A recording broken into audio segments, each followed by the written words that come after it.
So, ఇక్కడే tea houses ఉన్నాయి. Stay గూడా జేయొచ్చు. కానీ నేనెళ్ళాల్సింది జుంబష్ అని పెట్టుకున్నా. బోర్డ్ చూసారా? ఈ పైకే అని జెప్పి బోర్డుంది. ఇది గుర్తుపెట్టుకోండి. ఈ పైకే గురించి కొన్ని డీటెయిల్స్ చెప్పాలి మీకు. చాలా సర్ప్రైజింగుంటది. తర్వాత చెప్తాను ఎండ్ ఆఫ్ ద వీడియోలో. ఈ పైకే పీక్ 4100 అంటే 4100 మీటర్ల హైట్ ఉండే ఒక పెద్ద కొండ లాంటిదనమాట. సో, అక్కడ ఎక్కితే దాని స్పెషాలిటీ ఏంటంటే మొత్తం ఒక 180 డిగ్రీస్ వరకు ఎవరెస్ట్ రీజియన్ కనపడుతదంట. అంటే ఎవరెస్ట్ పక్కన కొండలు, ఆ హిమాలయాలు మొత్తం అంటే ఇంక వరల్డ్‌లో పెద్ద పెద్దగా ఉన్న కొండలన్నీ అక్కడ నుంచి కనపడతాయనమాట. చాలా బావుంటదంట వ్యూ అది. పైకే పీక్. ఎళ్ళాలంటే ఈజీ అనమాట. మీరు కాట్మాండు నుంచి సలరికి జీప్‌లో గానీ, బస్సులో గానీ రావచ్చు. ఒక రోజు పడతది.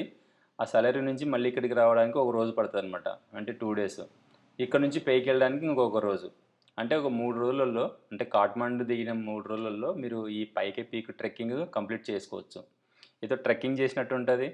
దాంతో పాటు పెద్దగా కష్టమేమి ఉండదు. 4100 మీటర్లంటే కష్టమే. బట్ మీరు అక్కడికి రీచ్ అవ్వడం చాలా ఈజీ అనమాట ఇది.